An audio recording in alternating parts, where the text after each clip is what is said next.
جی جی فَإِنِ اسْتَأْذَنَهَا غَيْرُ الْأَقْرَبِ كَأَجْنَبِيٍّ أَوْ وَلِيٍّ بَعِيدٍ فَلَا عِبْرَةَ لِسُكُوتِهَا بَل لَّا بُدَّ مِنَ الْقَوْلِ كَالثَّيِّبِ الْبَالِغَةِ لا فرق بینہما الا فی السکوت لأن رضاہما یکون بالدلالة کما ذکرہ بقولہ او ما هو فی معناہ من فعل يدل على الرضا كطلب مہرها ونفقتها وتمکینها من الوطء ودخوله بها برضاها وقبول التہنئۃ والضحک سرورا ونحو ذلك۔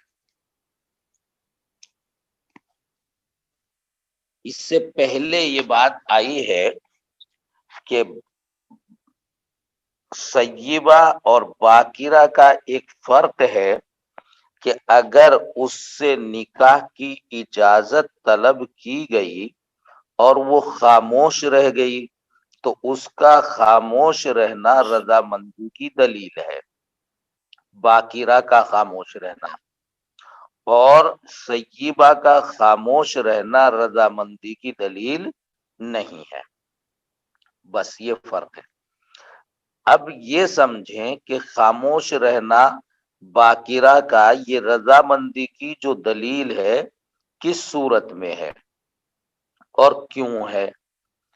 یہ صرف اس صورت میں ہے جب ولی بالفعل جو ولی ہے وہ بذات خود یا اس کا وکیل وغیرہ کوئی اس سے اجازت چاہے۔ ولی مثلا باپ ولی ہے تو باپ کے ہوتے ہوئے اگر دادا اجازت لینے آیا تو دادا اس وقت بالفعل ولی نہیں ہے۔ باپ دادا موجود ہیں، چچا اجازت لینے آیا، چچا کے لڑکے اجازت لینے آئے تو یہ ولی بعید ہیں، یعنی فی الحال بالفعل ولی نہیں ہے، اگرچہ بالقوہ ولی ہے۔ باپ دادا مر جائے تو چچا ولی بن جائیں گے، لیکن بن جائیں گے، بن سکتے ہیں، بالقوہ ولی ہے، بالفعل ابھی ولی نہیں ہے۔ تو جو بالفعل ولی ہے وہ اگر اجازت چاہے تو اس کے اجازت لیتے وقت اس کی خاموشی رضامندی کی دلیل ہے، اور اگر اس کے علاوہ کوئی اجازت چاہے، مثلا باپ ولی ہے، دادا اجازت لینے گیا، چچا اجازت لینے گیا، ولی بعید، یا کوئی اجنبی آدمی اجازت لینے گیا، محلے کے کسی بھی آدمی کو، ماموں، نانا، خالو، کسی رشتہ دار کو بھیجا اجازت لینے، تو اس وقت اس کا خاموش رہنا رضامندی کی دلیل نہیں ہے۔ ولی قریب، جو بھی ولی قریب ہوتا ہے اس میں باپ ہوگا، دادا ہوگا، چچا ہوگا، چچا کے لڑکے ہوں گے، اسبابی نفسی یہی ہوں گے۔ جب وہ اجازت لیتا ہے تو اجازت دیتے ٹائم بولنا، کوئی کام ایسا کرنا جس سے رضامندی ثابت ہو، یہ ذرا شرم اور عارضی کی بات ہے، اس وجہ سے اس کے سکوت کو رضامندی تسلیم کیا گیا۔ وہ چپ رہ کر بھی گویا اجازت دے دیتی ہے، لیکن اگر ولی بعید یا اجنبی آدمی اجازت لینے آ رہا ہے تو اس وقت اتنی شرم کی اور عار کی بات نہیں ہے، لہذا اب اس کا سکوت رضامندی کی دلیل نہیں بنے گا۔ تو باکرہ کا سکوت رضامندی کی دلیل ہے، لیکن کس صورت میں؟ جب ولی قریب، ولی بالفعل جو ولی ہے وہ اجازت لینے جائے، اور اس کے علاوہ کوئی اجازت لینے جائے تو باکرہ سیبہ میں کوئی فرق نہیں ہے۔ ایک مسئلہ اپنی جگہ۔ دوسرا مسئلہ، اجازت جو لڑکی دیتی ہے، سکوت کی بات ختم، اجازت جو دیتی ہے لڑکی تو اجازت دو طرح سے، ایک صراحتاً، ایک دلالتاً۔ صراحتاً وہ کہے مجھے نکاح منظور ہے، قبول ہے، میں اس کے لیے تیار ہوں، میں اجازت دیتی ہوں، بول کر کسی بھی لفظ سے اجازت دے، اور دوسرے ہے دلالتن، دلالتن وہ بھی صراحت ہی کے درجے میں ہے، اس سے بھی اجازت ہو جائے گی۔ اور اس دلالت میں اور صراحت میں سیبہ اور باقرہ کا کوئی فرق نہیں ہے۔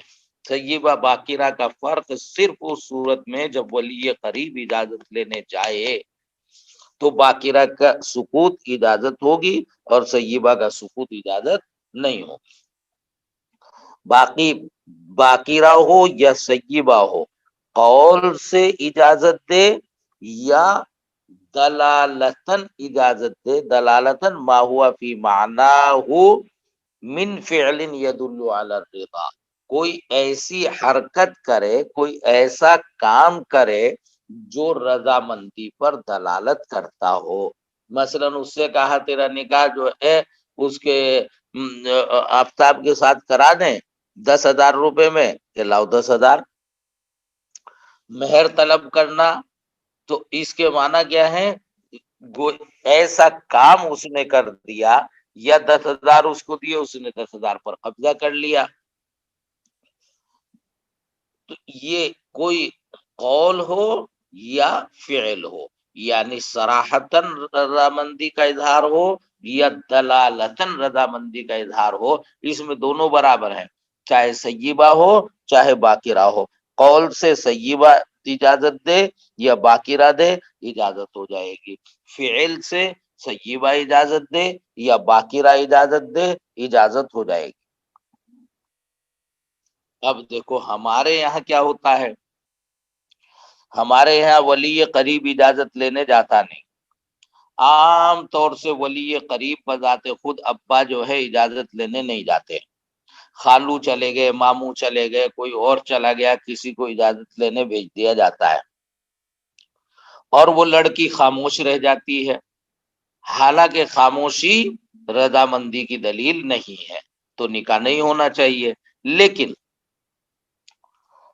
اب تو اگر کوئی ایسا فعل اس کی طرف سے ہو جو رضامندی پر دلالت کر دے تو اس سے اجازت ہو ہی جائے گی۔ اب عام طور پر رجسٹر لے کے جاتے ہیں اور اس پہ سائن کرا کے لاتے ہیں یا انگوٹھا لگوا کے لاتے ہیں، تو اس نے دستخط کر دیا، انگوٹھا لگا دیا، کچھ بھی کیا، تو وہ بھی کیا ہو گیا؟ دلالتاً رضامندی ہو گئی۔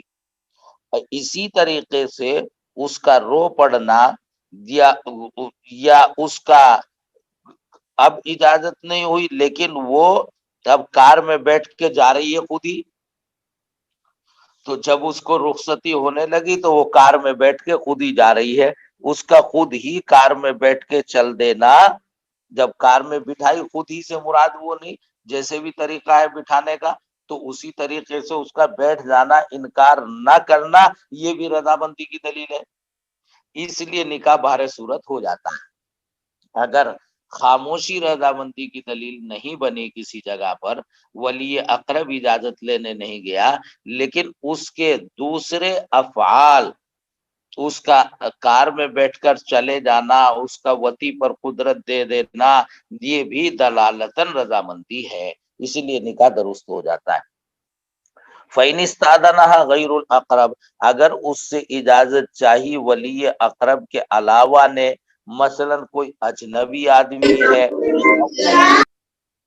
او ولی بعید، یا کوئی ولی بعید ہے، فلا عبرت لسکوتها، تو اس کے خاموش ہونے کا کوئی اعتبار نہیں ہوگا، بل لا بد من القول، بلکہ اسے منہ پھوڑ کے کچھ بولنا پڑے گا، کالثیب البالغتی، جیسے کہ سیبہ بالغہ ہے، دونوں میں کوئی فرق نہیں، قول میں دونوں برابر ہیں، لا فرق بینہما، دونوں میں کوئی فرق نہیں، الا فی السکوت، بجز سکوت کے، اور سکوت بھی کس صورت میں؟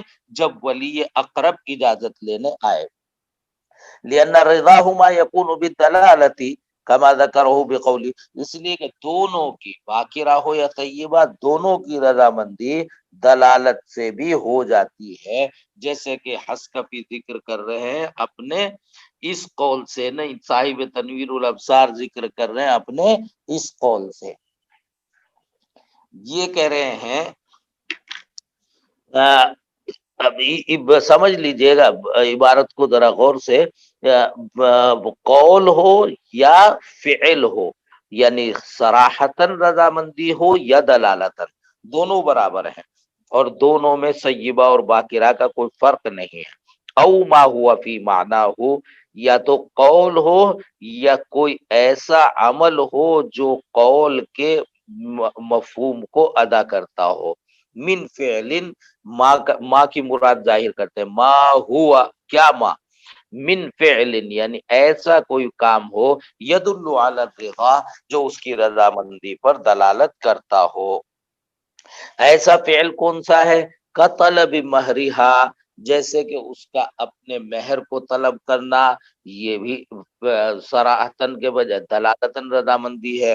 ونفقتها، یا اپنے نفقے کو طلب کرنا۔ وتمکینها من الوطء، یا وطی پر قدرت دے دینا۔ لڑکی نے ابھی اجازت نہیں دی، گھر میں آئے اور سمجھا کہ اجازت ہو گئی، حالانکہ اجازت نہیں ہوئی تھی، جا کے لڑکے کا نکاح مسجد میں پڑھا دیا، ابھی لڑکی کی اجازت نہیں ہے۔ اب جو نکاح پڑھایا گیا تو یہ نکاح کس پر موقوف ہے؟ لڑکی کی اجازت پر، لڑکی نے وطی پر قدرت دے دی، اب اس کی طرف سے اجازت ہو گئی۔ وَدُخُولُهُ بِهَا، اچھا لڑکی نے وطی نہیں کرائی بلکہ لڑکے نے خود آغاز کیا، وہی ہوتا بھی ہے اکثر، لیکن بِرِضَاهَا، وہ اس پر راضی ہو گئی رضامندی سے۔ تو وقبول التہنئتی، اسی طرح دلالتاً رضامندی کی ایک شکل ہے قبول التہنئتی، مبارک بادی کو قبول کر لینا۔ لڑکی کا نکاح ہو گیا، اجازت لینے آئے تھے، اجازت چلو فرض کرو نہیں ہوئی، اب نکاح ہو گیا، ایک لڑکی نے، اس کی سہیلی نے، جو سہیلیاں ہوتی ہیں گھر میں تو بہنیں، تو انہوں نے رشتہ دار لڑکیاں، انہوں نے اس کو مبارکباد دی، اس کو کہا مبارک ہو، اس نے کہا شکریہ شکریہ، تو یہ اس کا یہ شکریہ کہنا، مبارکبادی کو قبول کرنا۔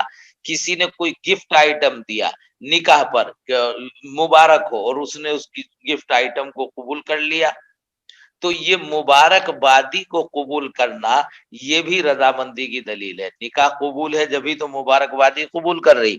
وَالضَّحْكِ سُرُورًا، اور ہنسنا، اب ہنسنا دو طرح کا ہے، سرورن کی قید لگا کے بتا دیا، ان الضحک ينقسم على قسمین، ضحک استہزاء، الضحک استہزاء والضحک سرورا، دو طرح کا ہے ہنسنا۔ ایک ہے مذاق اڑانے کے لیے ہنسنا کہ جناب تمہارا نکاح فلاں سے ہو گیا، کہ ہاں ہاں ہاں ہو گیا، پاگل پن ہے، تو یہ مذاق کا ہنسنا جو ہے یہ معتبر نہیں، لیکن سرورن ہنسنا تو اس کے معنی یہ ہے کہ نکاح اس کو قبول ہے۔ وَنَحْوُ ذَلِكَ، اور اس کے علاوہ، بخلاف خدمتی او قبول ہدیتی، برخلاف خدمت کے یا قبول ہدیہ کے۔ یہ کہتا ہے کوئی عمومی طور پر لڑکا جو ہے گھر میں آیا اور لڑکی نے پانی کا گلاس پیش کر دیا، تو پانی کا گلاس پیش کر دینا یہ نکاح کو قبول کرنے کی علامت نہیں بن سکتا۔ کیوں؟ اس لیے کہ یہ پانی کا گلاس پیش کر دینا، کھانا پیش کر دینا، کوئی کپڑا چادر پیش کر دینا، یہ ہر مہمان کے مہذب جگہوں پر ہر آنے والے کے لیے ہوتا ہے۔ کوئی بھی آیا تو اس کو پانی کا گلاس، کھانا، چادر، ضرورت، بنگالی ہے تو وہ آتے ہی جو ہے لوٹا پیش کر دے گا پانی بھر کے، پاؤں دھلواتے ہیں وہاں جاتے تو پاؤں دھونے کے لیے پانی پیش کر دیا۔ بنگال کا طریقہ ہے جب کوئی مہمان آتا ہے پاؤں دھلواتے ہیں، تھکان اتارو پہلے، تو پانی پیش کر دیا۔ یہ جو خدمت ہے یہ تو ہر آنے والے مہمان کی ہوتی ہے، لہذا اس سے یہ پتہ نہیں چلے گا کہ وہ لڑکی نکاح پر راضی ہے یا راضی نہیں ہے۔ اور قبول ہدیتی ہی، آنے والا کوئی بھی، کوئی جو ہے 2 کلو سیب، 2 درجن کیلے، 2 4 مٹھائی کے ڈبے، 2 4 کلو انار کچھ لیے چلا آ رہا ہے، تو وہ کوئی بھی مہمان لے کے آتا ہے، اگر وہ اس کے ہاتھ سے اس نے لڑکی نے قبول کر لیا تو اس کے معنی رضامندی کے نہیں ہوں گے۔ وہ کوئی بھی مہمان آتا ہے لے کر آتا ہے، برخلاف اس کے خدمت کرنے کے، لڑکی اس کی خدمت کر لے، اور قبول ہدیتی ہی، یا اس کا ہدیہ لڑکی قبول کر لے، تو ایس صورت میں اس کو رضامندی نہیں کہا جائے گا۔ آگے ہے منزالت بکارتھا بوثبت، جس کا پردہ بکارت زائل ہو گیا۔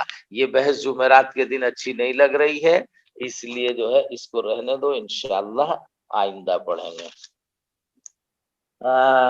فَإِنِ اسْتَأْذَنَهَا غَيْرُ الْأَقْرَبِ كَأَجْنَبِيٍّ أَوْ وَلِيٍّ بَعِيدٍ فَلَا عِبْرَةَ لِسُكُوتِهَا بَلْ لَا بُدَّ مِنَ الْقَوْلِ كَالثَّيِّبِ الْبَالِغِ لَا فَرْقَ بَيْنَهُمَا إِلَّا فِي السُّكُوتِ لِأَنَّ رِضَاهُمَا يَكُونُ بِالدَّلَالَةِ كَمَا ذَكَرَهُ بِقَوْلِهِ أَوْ مَا هُوَ فِي مَعْنَاهُ مِنْ فِعْلٍ يَدُلُّ عَلَى الرِّضَى كَطَلَبِ مَهْرِهَا وَنَفْقَتِهَا وَتَمْكِينِهَا مِنَ الْوَطْءِ وَدُخُولِهِ بِهَا بِرِضَاهَا ظَاهِرِيًّا وَقُبُولُ التَّهْنِئَةِ وَالضَّحْكِ سُرُورًا وَنَحْوُ ذَلِكَ